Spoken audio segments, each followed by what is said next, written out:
Salam, selamat hari Minggu untuk kita semua. Sebelum kita memasuki ibadah kita minggu ini, marilah kita berdoa dalam hati kita masing-masing. Kita berdoa.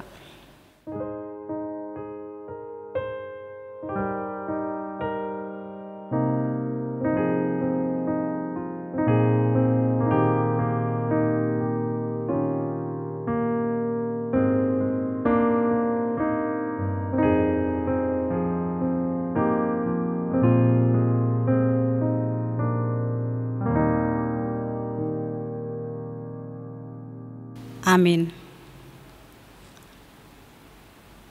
Salam dan selamat hari Minggu bagi kita semua.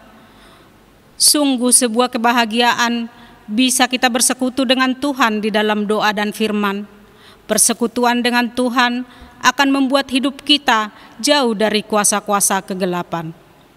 Ya Tuhan dan Allah kami, tiada satu kuasa pun yang mampu mengalahkan kuasa-Mu.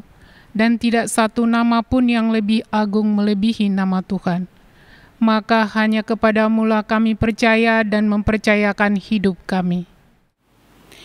Minggu kita hari ini kita rayakan dengan topik menang atas kuasa kegelapan. Setan berusaha membujuk kita untuk menjadi pengikutnya, baik secara natural maupun supranatural. Firman Tuhan mengatakan, lawanlah dia dengan iman, bukan dengan kekuatanmu sendiri. Ya Tuhan, hanya kepadamu-lah kami berlindung. Tanpa Tuhan kami akan sangat mudah ditelan oleh kuasa kegelapan. Dalam ibadah ini kami hanya menyanyikan satu nama, yaitu nama Tuhan Yesus, yang berkuasa di atas segalanya. Marilah kita satukan hati untuk mengagungkan nama Tuhan kita Yesus Kristus.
Di dalam nama Allah Bapa dan nama anaknya Tuhan Yesus Kristus dan nama Roh Kudus yang menciptakan langit dan bumi. Amin. Demikianlah firman Tuhan Yesus. Berbahagialah orang yang lapar dan haus akan kebenaran, karena mereka akan dipuaskan. Berbahagialah orang yang suci hatinya, karena mereka akan melihat Allah. Haleluya.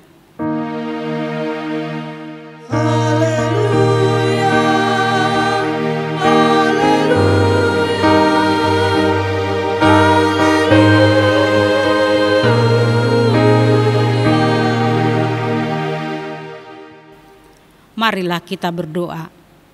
Ya Tuhan dan Allah kami, sungguh indah walau sejenak bersama dengan Tuhan. Jiwa kami mendapatkan ketenangan dan kedamaian. Dalam kehidupan di dunia ini, kami setiap saat didesak oleh si jahat yang terus menggoda kami untuk mengikuti kehendaknya, baik secara natural maupun supranatural. Secara natural kami digoda untuk menjauhi dari Tuhan dan melakukan kesenangan-kesenangan duniawi. Dan secara supranatural, kami digoda untuk memakai okultisme atau kuasa-kuasa kegelapan untuk mendapatkan keinginan hati kami. Setan berusaha membujuk kami dengan cara memberikan apa yang kami inginkan, padahal sebenarnya setan hendak menarik perhatian kami dari Tuhan. Ketika kami berbalik dari Tuhan, setan akan mengambil seluruhnya dari kami, bahkan sampai akhirnya hidup kami sendiri. Maka dalam ibadah ini kami mohon kepada Tuhan, kuasailah kami dengan Roh Kudus, agar hanya kepada Tuhan sajalah kami percaya dan mempercayakan hidup kami. Dalam nama anak-Mu Tuhan Yesus Kristus kami berdoa. Amin.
Dengarlah hukum Tuhan yang ditetapkan untuk kita pada minggu ke-12 setelah Trinitatis ini.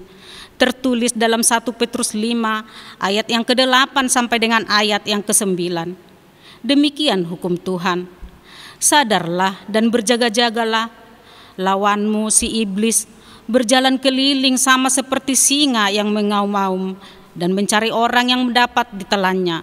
Lawanlah dia dengan iman yang teguh. Sebab kamu tahu bahwa semua saudaramu di seluruh dunia menanggung penderitaan yang sama. Demikianlah hukum Tuhan. Marilah kita bersama-sama memohon kekuatan dari Tuhan untuk melakukan yang sesuai dengan hukum-Nya. Ya Tuhan Allah, kuatkanlah kami untuk melakukan yang sesuai dengan hukum-Mu. Amin.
Marilah kita mengaku dosa-dosa kita di hadapan Tuhan.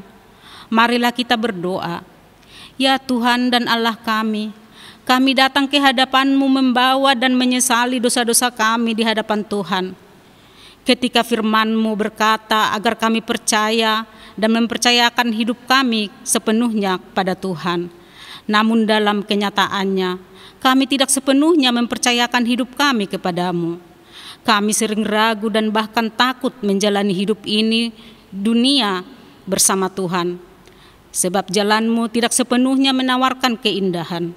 Bersama Tuhan kami bahkan sering dibenturkan dengan tantangan dan ujian. Sehingga kami tergoda menuruti godaan setan yang menawarkan kami kesenangan dan kemudahan. Mulai dari menuruti setan secara natural, sampai akhirnya tidak sedikit dari kami mengikuti secara supranatural dengan memakai kuasa-kuasa kegelapan untuk meramal masa depan kami, untuk memudahkan tujuan kami dan bahkan untuk menyakiti sesama kami. Kami lupa bahwa setan adalah makhluk yang sangat keji. Sebab ketika dia telah melayani kami, maka setan akan menghabisi hidup kami dan orang-orang yang kami kasihi. Untuk itu kami datang dan memohon kepadamu ya Tuhan. Kasihanilah kami ya Tuhan, sebab iman kami terlalu lemah dan kami begitu mudahnya menyerah terhadap godaan setan yang membujuk kami meninggalkan Tuhan. Berilah kami kekuatan untuk dapat meneladani Tuhan Yesus Kristus yang berkuasa menghardik setan yang datang menggodanya. Ya Tuhan, kami mengaku bahwa keinginan kamilah yang membuat kami terlalu lemah melawan godaan setan yang menghampiri hidup kami. Kami tidak suka proses yang panjang dan melelahkan. Sebaliknya kami ingin hasil yang instan dan tanpa perjuangan. Kami juga terlalu takut bersaing dengan orang yang lain secara jujur. Kami tidak percaya pada kuasa-Mu dan pada kemampuan yang Tuhan berikan kepada kami. Di samping itu, kami juga tidak pernah bersyukur dengan apa yang sudah kami miliki. Kami selalu melihat ke atas dan ingin menjadi seperti orang lain. Kami ingin lebih banyak dan lebih besar. Kami ingin menjadi raja dan berkuasa di tempat kami berada. Keinginan inilah yang menjadikan kami sasaran empuk setan untuk menguasai hidup dan kehidupan kami. Mula-mula kami hanya mengikuti kehendak setan, namun lama-kelamaan kami tidak segan-segan mengorbankan milik kami dan orang yang kami kasihi kepada kuasa kegelapan demi memuluskan keinginan kami. Untuk itu, kami memohon di hadapan-Mu ya Tuhan. Ampunilah kami ya Bapa, anak-anak-Mu yang gelap mata ini. Tolonglah kami ya Tuhan yang telah terjerat oleh ikatan kuasa kegelapan dalam hidup kami. Anugerahkanlah kepada kami kelepasan, agar kami tidak lagi dikuasai oleh nafsu dan keinginan kami sendiri. Ya Tuhan, kami juga mengaku bahwa dengan mempercayai setan berarti kami tidak percaya kepada penyertaan Tuhan di sisi kami. Padahal Tuhan telah berjanji untuk setia mengawal setiap langkah kehidupan kami. Ketika Tuhan pernah tidak mengabulkan keinginan kami atau belum mengabulkan keinginan kami langsung mengeluh dan mencari alternatif yang lain. Sementara dukun atau kuasa kegelapan lainnya berkali-kali gagal memenuhi keinginan kami. Kami tetap memakluminya dan mempercayainya. Padahal Engkaulah ya Tuhan yang setiap hari memberikan apa yang kami butuhkan, melebihi apa yang kami inginkan. Kami sungguh-sungguh malu di hadapan-Mu Tuhan, mengingat segala kesalahan kami. Untuk itu kami memohon di hadapan-Mu. Kasihani dan ampunilah kami anak-anak-Mu yang durhaka ini. Kasih-Mu yang telah terbukti dalam hidup kami sering kami abaikan. Seperti seorang anak yang meninggalkan rumah hanya karena satu kemarahan orang tuanya. Demikianlah kami sering meninggalkan Tuhan dan beralih pada setan. Terimalah permohonan ampun kami ya Tuhan, dan janganlah mengutuk kami. Ya Tuhan Allah kami, Allah yang penuh dengan kasih dan rahmat, firman-Mu berkata, jika kami berkata bahwa kami tidak berdosa, maka kami adalah pendusta dan kebenaran tidak ada pada kami.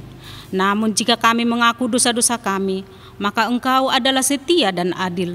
Engkau akan mengampuni segala dosa dan pelanggaran kami di dalam Anak-Mu Tuhan Yesus Kristus Tuhan kami. Ya Bapa, karuniakanlah kepada kami pengampunan dan keselamatan di dalam Anak-Mu, agar kami boleh datang kepada Tuhan dan berlindung pada kuasa Tuhan dari setiap godaan iblis yang datang merongrong kehidupan kami. Dengarlah permohonan kami ini ya Tuhan, di dalam nama Anak-Mu Tuhan Yesus Kristus, Tuhan dan Juru Selamat kami. Amin.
Dengarlah janji Tuhan tentang pengampunan dosa-dosa kita.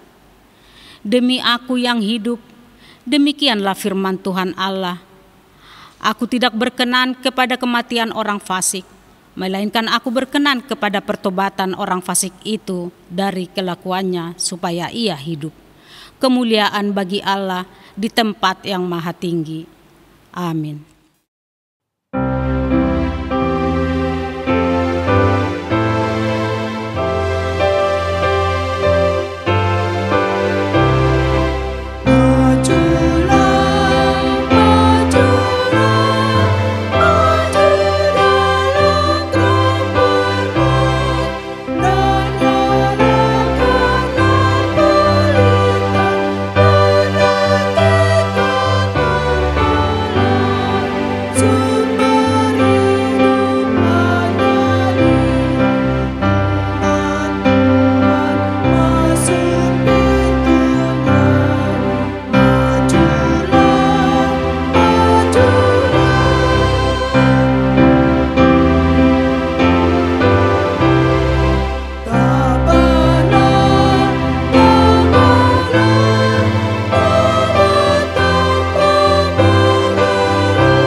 Marilah kita mendengarkan firman Tuhan yang ditetapkan menjadi epistel pada minggu ke-12 setelah Trinitatis hari ini, yang tertulis dalam Kisah Para Rasul 19 ayatnya yang ke-13 sampai dengan ayat yang ke-20. Demikian firman Tuhan.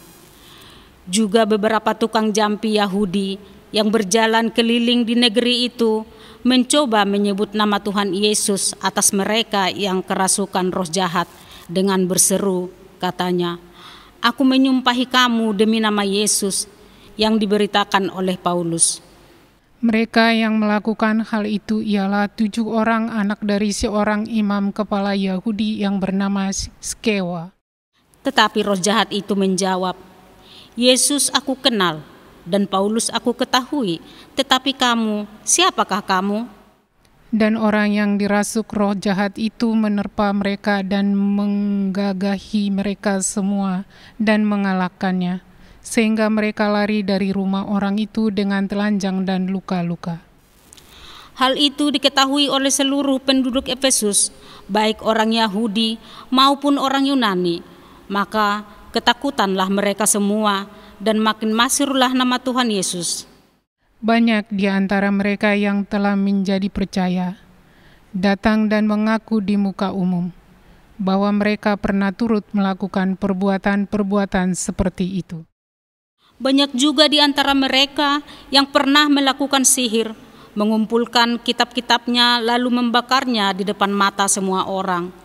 Nilai kitab-kitab itu ditaksir 50.000 uang perak. Dengan jalan ini makin tersiarlah firman Tuhan dan makin berkuasa. Demikian firman Tuhan, berbahagialah orang yang mendengar firman Tuhan serta memeliharanya dalam hati. Amin.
Marilah kita bersama-sama mengaku iman kepercayaan kita sebagaimana teman-teman seiman di seluruh dunia.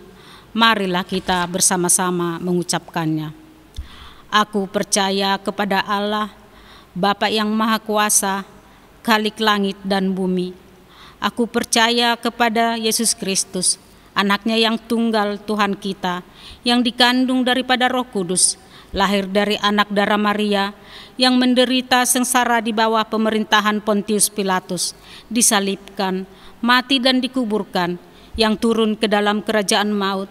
Pada hari yang ketiga, bangkit pula dari antara orang mati, naik ke surga, duduk di sebelah kanan Allah, Bapa yang Maha Kuasa. Dari sana akan datang kelak untuk menghakimi orang yang hidup dan yang mati. Aku percaya kepada Roh Kudus dan adanya satu gereja yang kudus, persekutuan orang kudus, pengampunan dosa, kebangkitan daging, dan hidup yang kekal. Amin. Warta di HKBP Jatimurni, Minggu ke-12 setelah Trinitatis 30 Agustus 2020. Yang pertama, nama minggu. Nama minggu kita hari ini Minggu ke-12 setelah Trinitatis. Trinitatis artinya ketritunggalan Allah. Topik minggu kita hari ini, menang atas kuasa kegelapan. Yang kedua, berita duka cita. Telah pulang ke rumah Bapa di sorga, amang urat parlaungan benget oloan seahaan almarhum. Pada hari Minggu, tanggal 23 Agustus 2020, tutup usia 46 tahun, 9 bulan, 3 hari. Meninggalkan seorang istri, Inang D.E. Borusilalahi, dan 3 orang anak, Vito Alden Perdana, Andre Tarida Anabel, dan Owen Christian Patardo. Dimakamkan pada hari Selasa, 25 Agustus 2020 di TPU Pondok Ranggon, Jakarta Timur. Marilah kita doakan agar keluarga yang ditinggalkan diberi kekuatan dan penghiburan oleh Tuhan. Amin. Ketiga, pelantikan fungsionaris dan pengurus seksi. Hari ini di ibadah offline pukul 10 WIB, gereja kita akan melaksanakan pelantikan fungsionaris gereja dan juga pengurus seksi untuk periode 2020-2024 atau bagi fungsionaris gereja dan periode 2020-2022 bagi pengurus seksi. Marilah kita doakan agar acara tersebut berjalan dengan baik dan pengurus yang baru terpilih dapat menjalankan tugasnya seturut dengan kehendak Tuhan. Amin. Keempat, baptisan kudus. Hari Minggu yang akan datang, tanggal 6 September 2020, di Minggu offline pukul 10 WIB, gereja kita akan memberikan pelayanan sakramen baptisan kudus kepada anak jemaat yang belum dibaptis. Bagi orang tua yang hendak membawa anaknya menerima baptisan kudus, agar menemui sintua wilayah masing-masing dan agar hadir mengikuti bimbingan baptisan kudus hari Kamis, tanggal 3 September 2020 di konsistori gereja. Masuk pukul 18 WIB. Terima kasih. Yang kelima, perpuluhan. Hari Minggu yang akan datang, tanggal 6 September 2020, kita akan memberikan persembahan perpuluhan kepada Tuhan atas berkat-Nya bagi kita dan keluarga selama 1 bulan yang telah berjalan. Marilah kita mempersiapkan persembahan tersebut dalam perenungan atas kasih Tuhan bagi kita dan keluarga. Keenam, jadwal ibadah offline mulai bulan September. Mulai bulan September 2020 dan seterusnya. Ibadah offline atau ibadah secara langsung di gereja tetap akan dilaksanakan 2 gelombang, pukul 7 WIB dan pukul 10 WIB. Namun, penjadwalan WIB tidak lagi diberlakukan. Jemaat bebas memilih jam beribadah sesuai dengan ketersediaan waktu masing-masing. Namun gereja menghimbau agar setiap anggota keluarga dapat beribadah bersama di satu gelombang ibadah, atau jangan beribadah sendiri-sendiri. Gereja juga tetap menghimbau agar kita setia mengikuti protokol new normal yang ditetapkan pemerintah kita. Terima kasih. Yang ketujuh, jemaat yang sakit. Gereja mengajak seluruh jemaat untuk mendoakan saudara kita yang sedang sakit. A. Inang Nonya Raja Guguk Boru Toga Torop, dirawat di Rumah Sakit Jantung Jakarta. Jemaat WIG Jerusalem, kiranya Tuhan memberikan kekuatan dan juga kesembuhan bagi saudara kita yang sedang sakit di rumah sakit maupun di rumah. Amin. Kedelapan, ucapan selamat ulang tahun. Para halado dan seluruh jemaat HKBP Jati Murni mengucapkan selamat ulang tahun dan ulang tahun perkawinan kepada jemaat yang berulang tahun dari tanggal 31 Agustus sampai tanggal 6 September 2020. Nama-nama yang berulang tahun dapat kita lihat di warta jemaat yang dibagikan melalui grup WIC masing-masing. Demikianlah warta jemaat di gereja kita minggu ini. Kiranya Tuhan memberkati pelayanan dan persembahan di gerejanya. Amin.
Damai sejahtera Allah yang melampaui segala akal, itulah yang memelihara hati dan pikiran saudara di dalam Kristus Yesus Tuhan kita. Amin. Shalom, selamat hari Minggu bagi kita semua. Firman Tuhan bagi kita pada minggu ke-12 setelah Trinitatis hari ini, tertulis dalam kitab Ulangan pasal yang ke-18, dimulai dari ayat yang ke-9 sampai dengan ayat yang ke-14. Demikian firman Tuhan. Apabila engkau sudah masuk ke negeri yang diberikan kepadamu oleh Tuhan Allahmu, maka janganlah engkau belajar berlaku sesuai dengan kekejian yang dilakukan bangsa-bangsa itu.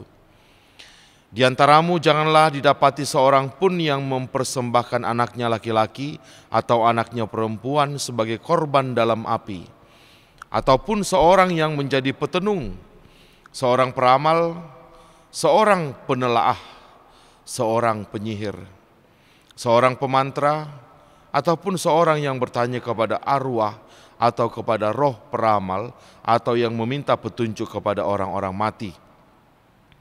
Sebab setiap orang yang melakukan hal-hal ini adalah kekejian bagi Tuhan. Dan oleh karena kekejian-kekejian inilah Tuhan Allahmu menghalau mereka dari hadapanmu. Haruslah engkau hidup dengan tidak bercela di hadapan Tuhan Allahmu. Sebab bangsa-bangsa yang daerahnya akan kau duduki ini mendengarkan kepada peramal atau petenung.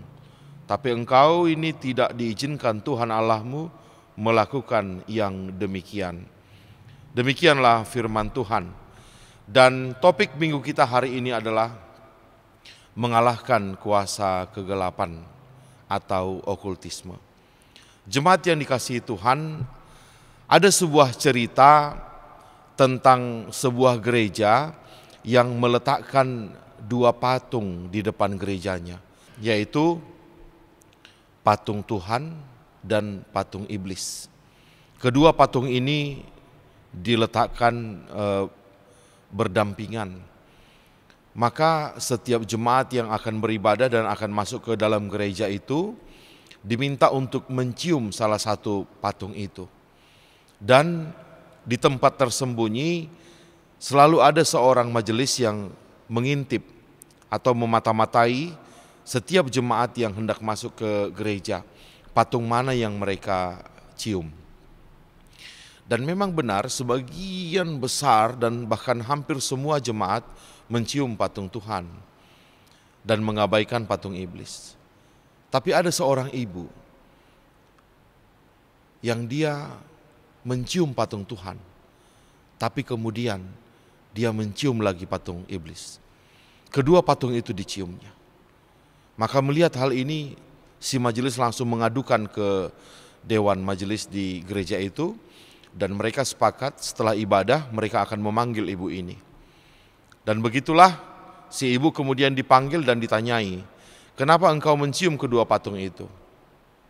Maka si ibu menjawab, "Saya kan manusia terbatas, saya manusia lemah, sementara Tuhan itu tuntutannya tinggi.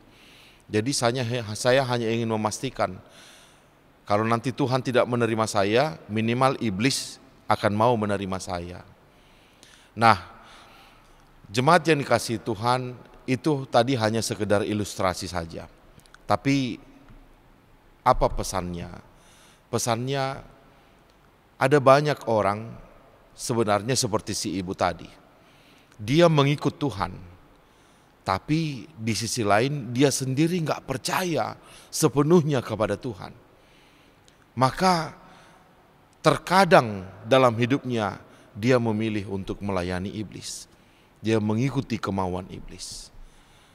Maka begitulah, tanpa disadari oleh banyak orang-orang Kristen di zaman modern ini, mereka sebenarnya memiliki dua Tuhan dalam dirinya. Yang satu, mereka mengatakan menyembah Tuhan, tapi di sisi lain tanpa sadar mereka juga sebenarnya menyembah setan. Dan itulah juga yang terjadi di Indonesia ini. Negara yang dikatakan negara beragama, tapi ada banyak sekali tempat yang menjadi lokasi pemujaan bagi kuasa-kuasa kegelapan. Sebut saja misalnya Gunung Kemukus di Jawa Tengah yang gambarnya ada di atas sebelah kiri, atau Gunung Kawi di Jawa Timur yang gambarnya ada di sebelah kanan di atas itu. Ini adalah tempat-tempat terkenal. Yang datang ke sana siapa? Orang-orang yang beragama dari semua agama. Agama Islam, agama Kristen, agama Buddha, mereka datang ke sana untuk menyembah dan memohon kepada kuasa kegelapan atau setan. Dan di bawah bukan hanya gunung ya, juga air. Di bawah bisa kita lihat ada Parangtritis di Jogja yang menjadi tempat pemujaan dan meminta keinginan-keinginan manusia kepada roh-roh yang dipercayainya ada bertahta di tempat itu. Atau di Waduk Kemolo ini ya, di Jogja juga. Ini dipercayai tempat-tempat untuk meminta kekayaan, meminta jodoh, untuk memuluskan keinginan, apalagi untuk mendapatkan jabatan. Nah, bagaimana dengan orang Batak? Orang yang terkenal sebagai orang Kristen yang taat ya, yang bahkan orang Batak sendiri mengatakan bahwa mereka adalah Israelnya Indonesia misalnya. Tidak terkecuali orang Batak juga memiliki tempat untuk memuja kekuatan-kekuatan setan. Dan di tanah Batak itu terkenal Gunung Pusut Buhit ya. Dan ini kita lihat gambarnya di Gunung Pusuk Buhit, di puncaknya itu ada tempat Parsaktian Pusuk Buhit. Tempat di mana orang memuja dan meminta kepada roh-roh yang dia percaya berada di situ. Dan mereka mengatakan itu adalah si Raja Batak atau seterusnya. Dan yang di kanan inilah yang mereka bawa untuk memuja ya. Ada uti pangir, ada telur, ada demban sirih dan seterusnya. Dan mereka di situ mengucap-ucap mantra. Jemaat yang dikasihi Tuhan, inilah fenomena yang terjadi. Di satu sisi orang beragama, tapi di sisi lain mereka juga menyembah setan. Dan memang sejak awal, Amang Inang, Alkitab sudah menceritakan bagaimana setan berusaha untuk menggoda manusia agar mereka tidak menyembah Allah. Agar mereka keluar dari perintah Tuhan, agar mereka keluar dari lingkupan Tuhan, agar mereka memberontak kepada Tuhan. Dan itu bisa kita lihat dari bagaimana setan dengan liciknya memutarbalikkan firman Tuhan ketika dia berbicara kepada Hawa. Dia tanya kepada Hawa, apa yang Tuhan minta dari kalian? Hawa menjawab, Tuhan mengatakan kami tidak boleh memakan buah dari pohon terlarang yang ada di tengah taman ini. Kalau kami makan, kami akan mati. Tapi setan mengatakan, sekali-kali tidak. Kamu tidak akan mati. Bahkan kamu akan sama dengan Tuhan itu sendiri. Luar biasa. Begitulah cara setan untuk menggoda manusia. Dia pancing manusia itu menjanjikan sesuatu yang luar biasa enaknya. Manusia akan sama dengan Tuhan. Dan akhirnya Hawa tunduk kepada setan dengan godaan-godaannya itu. Dirayu, dibujuk. Begitulah cara setan untuk memenangkan hati kita. Maka ada dua cara manusia menyembah setan. Yang pertama adalah dengan cara natural. Dan yang kedua adalah dengan cara supranatural. Ya, dengan cara natural bisa kita lihat manusia menyembah Tuhan dengan cara bolos beribadah hanya karena ada urusan bisnis. Atau manusia menyembah setan dengan cara memutarbalikkan firman Tuhan. Mereka berada di gereja, tapi di gereja itu mereka menyalahkan yang benar dan mereka membenarkan yang salah. Mereka memang tidak menghidupkan wewangian atau dupa, mereka tidak menyembah, tapi tanpa sadar secara natural sebenarnya mereka sudah menyembah setan. Dan yang ketiga, mereka menyembah setan dengan cara hanya ingin dilayani, tapi tidak mau melayani. Dan ada banyak lagi cara-cara manusia menyembah setan dengan cara natural. Tapi yang kedua, memang ada manusia menyembah setan dengan cara supranatural atau dengan cara masuk ke alam lain di luar dari yang alam yang dia hidupi sekarang ini. Itulah yang disebutkan dalam perikop yang sudah kita baca tadi. Ada 7 perbuatan dengan 3 klasifikasi. Yang pertama, mengorbankan anak sendiri kepada iblis. Ini sering dilakukan oleh manusia ketika dia memiliki keinginan yang berat yang dia minta harus diwujudkan oleh setan, maka setan meminta tumbalnya. Atau yang kedua, meminta petunjuk dari orang-orang pintar. Ada 5 yang dikatakan dalam nats kita tadi, yaitu petenung, ya, untuk melihat hari-hari baik, tanggal berapa saya harus menikah, di mana supaya nanti tidak ada masalah, rumah tangga saya jadi rukun. Kemudian ada peramal yang meramalkan masa depannya dengan melihat jarinya. Kemudian ada penelaah yang membahas tentang bagaimana nasib seseorang. Ada penyihir dan ada pemantra yang menggunakan mantra-mantra untuk menyembuhkan penyakit atau bahkan untuk menyakiti orang lain. Itulah yang di klasifikasi kedua, meminta petunjuk dari orang pintar. Dan yang terakhir, orang menyembah setan dengan cara bertanya kepada roh atau arwah orang yang sudah mati. Begitulah, ada 7 perbuatan yang digambarkan dalam Alkitab tadi yang menunjukkan bahwa ada juga manusia yang menyembah setan dengan cara supranatural. Nah, bagaimana dengan kita? Orang yang hidup di zaman modern ini. Orang yang mengatakan kita sudah bergaul dengan teknologi tinggi, khotbah minggu yang lalu. Bapak, Ibu, Saudara-saudara, walaupun kita hidup di zaman modern, tapi ada banyak orang yang masih percaya dan mempercayakan diri pada hal-hal klinik seperti ini. Kalau dikatakan masih percaya, itu bukan soal percaya atau tidak ya. Alkitab sendiri mengatakan kuasa-kuasa itu ada. Jadi kalau dikatakan apakah kita percaya atau tidak, kalau ada orang yang mengatakan saya tidak percaya itu bukan soal apakah hal itu dia yakini ada atau tidak, bukan soal itu. Tapi percaya adalah mempercayakan diri kepada itu. Menyerahkan diri, menggantungkan diri kepada itu.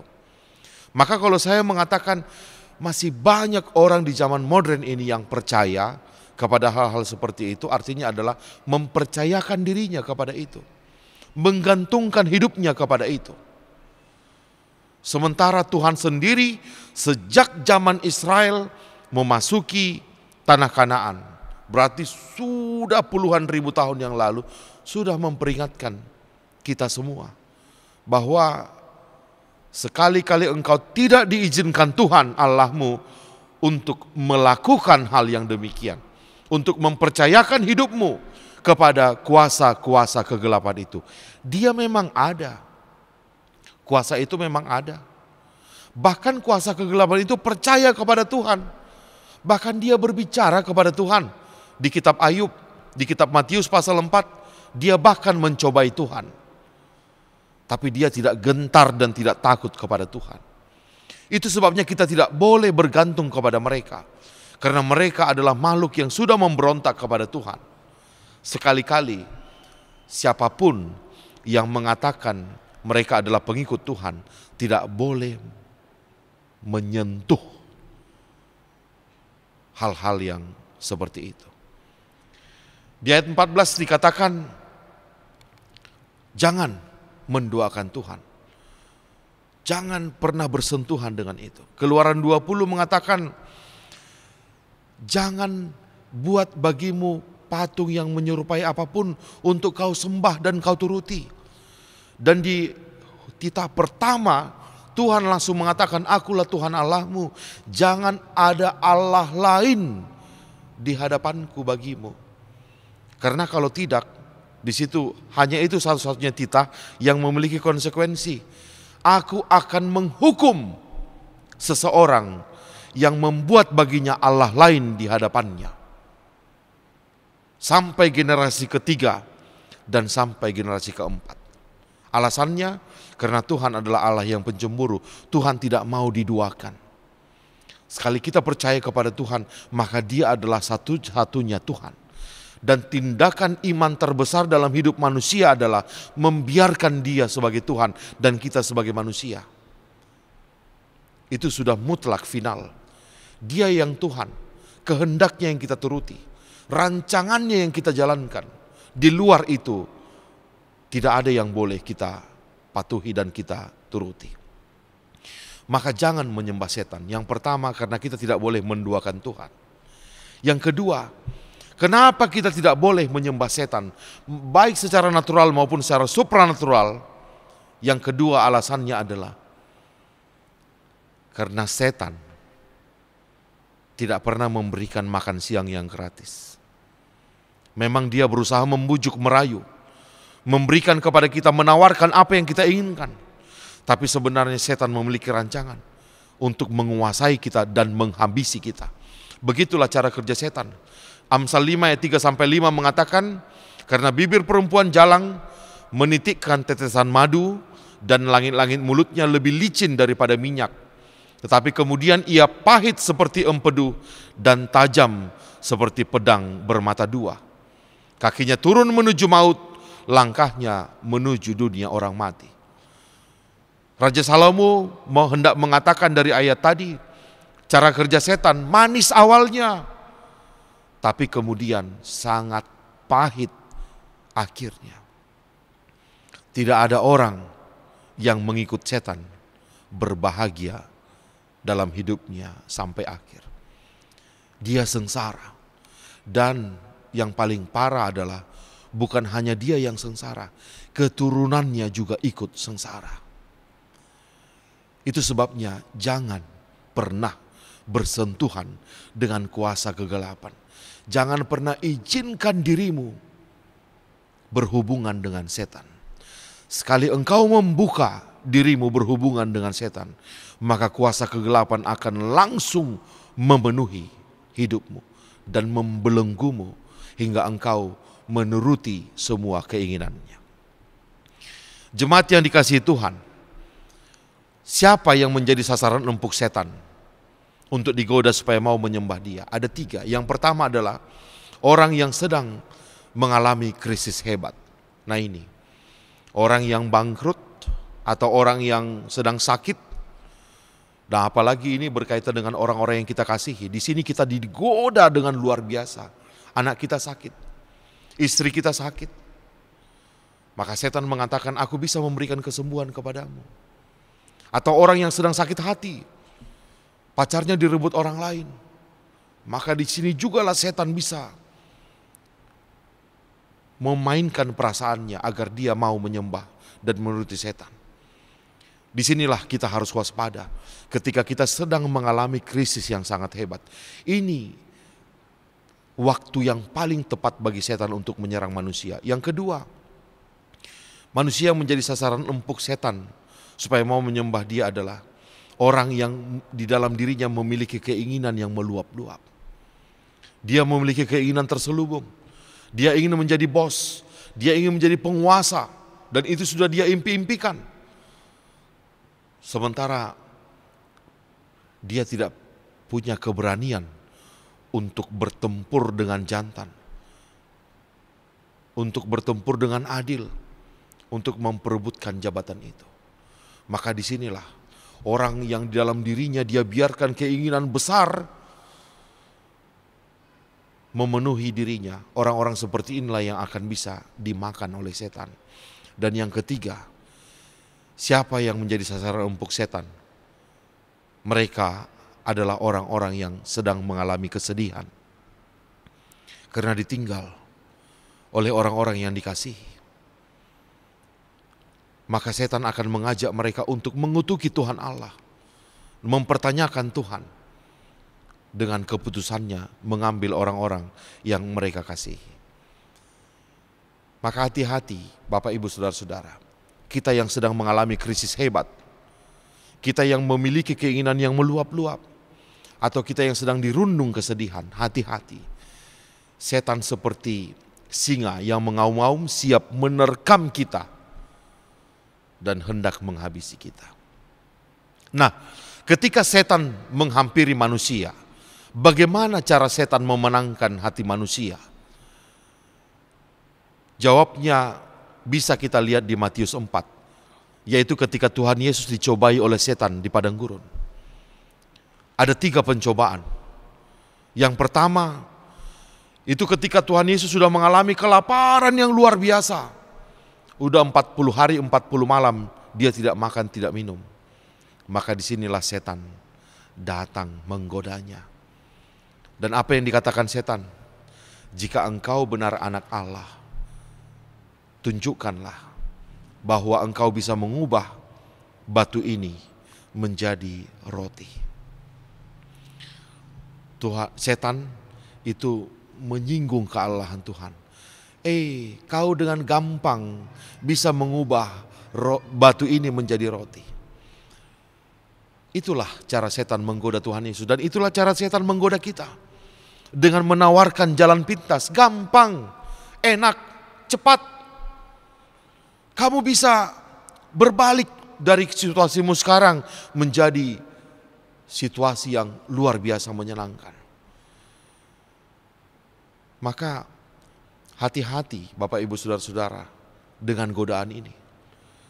Di dunia ini, di alam yang diciptakan Tuhan ini tidak ada jalan pintas. Kita semua diajak untuk memiliki mental pejuang. Berjuang dari tangga pertama untuk mencapai tangga yang ke-1000. Jalan pintas hanya milik setan. Tuhan tidak merancang kita untuk menjadi ayam potong yang dienak-enakkan kemudian untuk dibunuh. Maaf cakap, Tuhan merancang kita untuk menjadi ayam sabung. Dibuat keras. Hidup kita digembleng.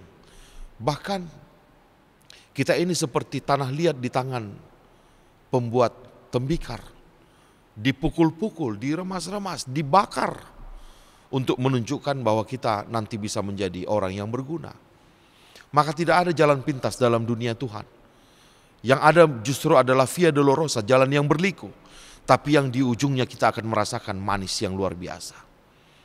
Maka itulah yang ditawarkan oleh setan kepada manusia, jalan pintas. Dan yang kedua, setan menggoda Tuhan Yesus.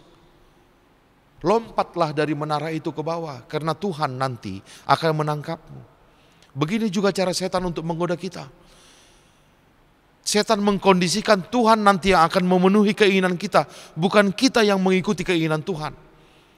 Setan mengkondisikan kita bisa meminta apapun dalam hidup kita. Seperti jin di film Aladin, hanya dioles 3 kali, maka jinnya keluar dan jin akan mengikuti apa yang dia inginkan. Dan memang banyak sekali orang di dunia ini yang mengimpikan ada remote ajaib seperti itu. Sekali pencet, dia sudah berada di tempat yang dia inginkan. Itu hanya penipuan. Hati-hati, Amang-Inang, tidak ada yang seperti itu. Untuk mengikut Tuhan, tidak ada kompromi sedikit pun bagi itu. Kita yang harus mengikuti keinginannya. Bahkan Tuhan Yesus sendiri pun di tengah peluh dan kesedihannya, walaupun dia memohon, Tuhan jikalau bisa, jauhkanlah cawan ini dariku. Tapi pada akhirnya Tuhan Yesus sendiri pun harus mengatakan, bukan kehendakku Bapa, tapi kehendakmu-lah yang jadi. Maka jika Tuhan Yesus sendiri mengatakan bukan kehendakku, bagaimana mungkin setan bisa mengatakan kehendakmu pasti jadi? Itu hanya penipuan. Dan yang ketiga, bagaimana cara setan menggoda manusia adalah godaan setan kepada Yesus yang ketiga. Semua dunia ini akan kuberikan kepadamu asal engkau mau sujud kepadaku. Kita digoda untuk memiliki dunia dalam genggaman kita. Semua bisa kita kuasai. Tapi sekali lagi, itu hanya penipuan. Karena apa? Karena Tuhanlah yang berkuasa di dunia ini, tidak ada yang lain. Dia satu-satunya Allah. Hanya Dia yang berkuasa. Maka apapun yang diajarkan atau diajak oleh setan kepada kita, itu semua penipuan. Mungkin kita bisa melihat ada orang yang mendapatkan, tapi kembali lagi, itu hanya sebentar. Bandingkan Mazmur 73. Memang hampir saja pemazmur itu terpeleset dalam hidupnya ketika dia melihat orang jahat itu justru makmur dan berbahagia. Tapi untunglah di saat terakhir dia mengatakan, akhirnya aku sadar bahwa ternyata orang-orang jahat itu sengsara di akhir hidupnya. Sementara orang yang setia mengikut Tuhan menderita di awalnya, tapi di akhirnya mereka menerima tajuk kemuliaan dari Tuhan. Maka jangan pernah memiliki keinginan untuk seperti orang lain yang kaya mendadak, yang sukses mendadak, dengan cara menyembah kepada setan secara natural dan juga secara supranatural. Sebaliknya, jauhkan dirimu dari hal-hal itu. Karena apa? Itu kekejian bagi Tuhan. Kekejian. Dan juga itu adalah awal dari kehancuranmu. Dan bukan hanya dirimu, tapi juga anak cucumu. Maka apa yang harus kita lakukan supaya kita bisa terbebas dari setan? Jawabnya ada di 1 Petrus 5 ayat 8-9. Di situ dikatakan, sadarlah dan berjaga-jagalah.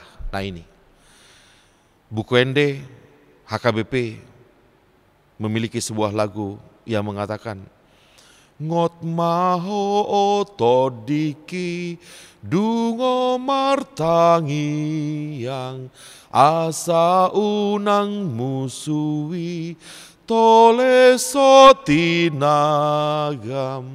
bisukni setani gitu. Bangun, berjaga-jagalah supaya setan tidak menguasai hidupmu karena dia licik sekali.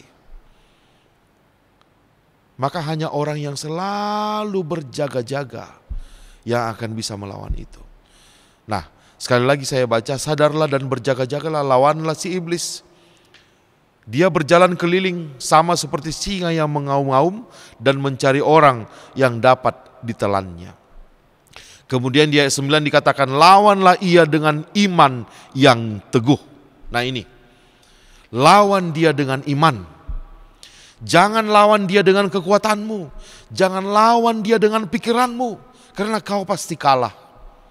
Satu-satunya yang bisa kau andalkan untuk melawan dia adalah imanmu kepada Tuhan. Atau dengan kata lain, sebenarnya ayat ini mau mengatakan, lawan dia dengan Tuhan. Berlindung di balik Tuhan.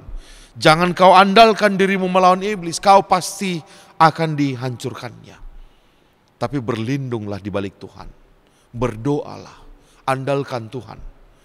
Hanya Tuhanlah yang bisa menyelamatkanmu dari si iblis.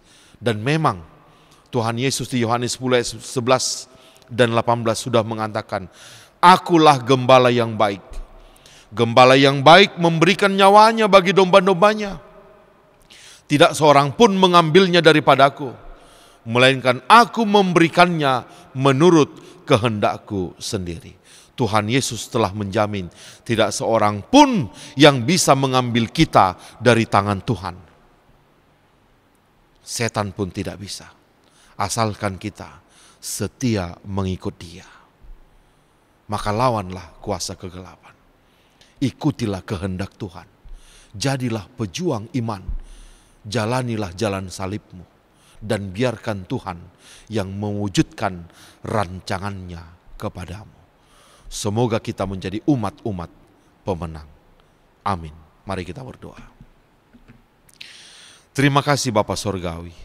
Firman-Mu telah kami dengarkan. Bahwa Engkau sangat membenci orang-orang yang menyembah setan, baik secara natural maupun supranatural. Menyembah setan adalah kekejian di hadapan Tuhan. Dan Engkau telah mengingatkan kami bahwa setan hanya menawarkan dan membujuk kami dengan hal-hal yang indah di awalnya saja, tapi dia akan membelenggu kami dan menghabisi hidup kami. Bukan hanya kami, tapi juga anak cucu kami. Maka Engkau telah menawarkan kepada kami, jika kami setia kepadamu Tuhan, Engkau adalah gembala yang baik yang akan menjaga kami, dan tidak ada satupun yang bisa mengambil kami dari Tuhan, termasuk kuasa setan. Maka biarlah Tuhan, dengan pertolongan-Mu, kami bisa waspada dan berjaga-jaga, sadar terus bangun dari tidur kami, dan tetap mengandalkan Tuhan dalam hidup kami. Dan tetap menerima rancangan Tuhan, walaupun saat ini menyakitkan, walaupun saat ini berat untuk kami jalani, tapi kami percaya kehendak Tuhan itulah yang terbaik bagi kami. Jadikan kami laskar-laskar Kristus, pejuang-pejuang iman yang bisa dengan tabah dan tunduk menjalani setiap babak kehidupan kami, suka maupun duka, agar pada akhirnya Tuhan akan memberikan kepada kami tajuk mulia, dan kami beroleh mahkota kehidupan karena kami telah menjadi hamba-Mu yang baik dan setia. Terima kasih atas firman-Mu ya Tuhan. Jauhkan kami dari kegelapan, jauhkan kami dari kuasa iblis, agar itu tidak membelenggu kami. Tapi biar hanya kuasa Tuhanlah yang merajai hidup mati kami. Dalam nama Yesus Kristus kami berdoa. Amin.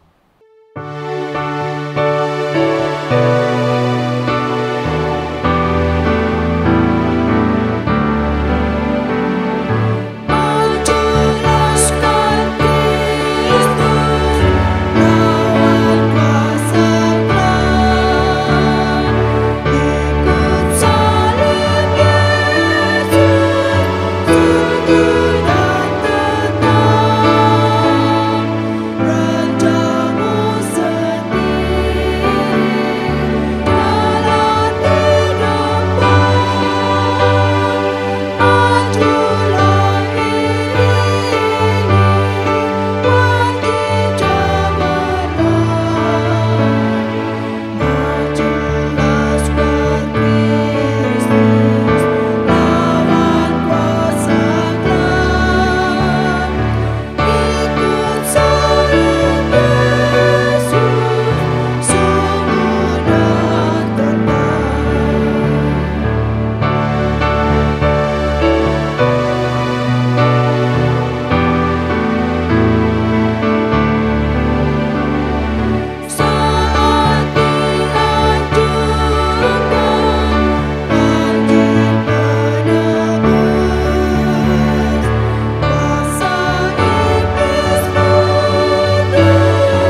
Marilah kita mendoakan persembahan kita kepada Tuhan.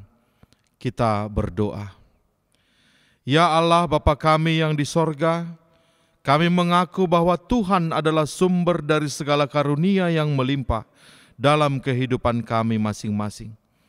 Sebahagian daripada karunia itu kami serahkan kembali sebagai persembahan kepada Tuhan.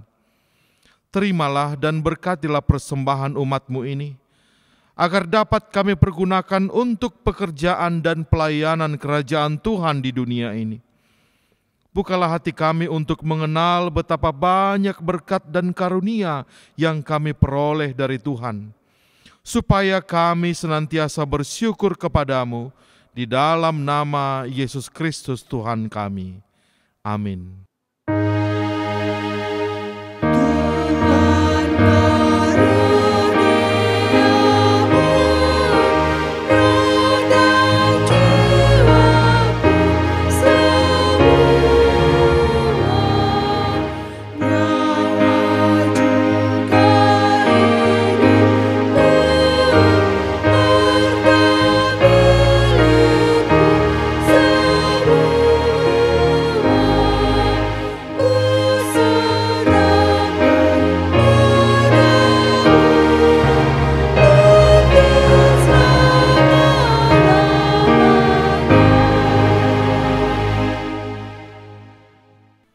Bapa kami yang di sorga, dikuduskanlah namamu. Datanglah kerajaan-Mu. Jadilah kehendak-Mu di bumi seperti di sorga. Berikanlah kami pada hari ini makanan kami yang secukupnya. Dan ampunilah kami akan kesalahan kami, seperti kami juga telah mengampuni orang yang bersalah kepada kami. Dan janganlah membawa kami ke dalam pencobaan, tetapi lepaskanlah kami daripada yang jahat.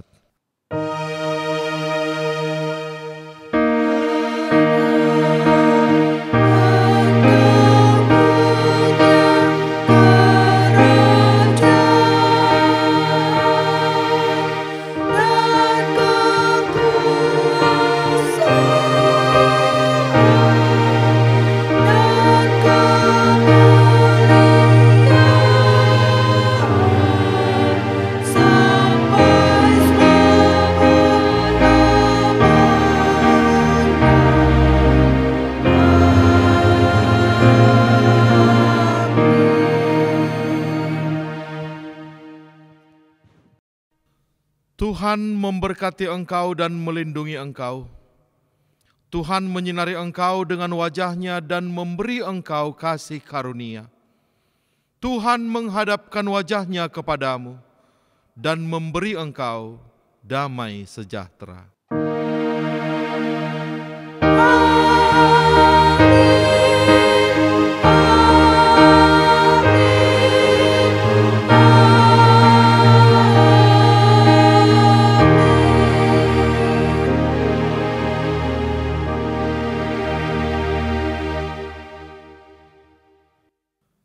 Shalom, selamat hari Minggu bagi kita semua.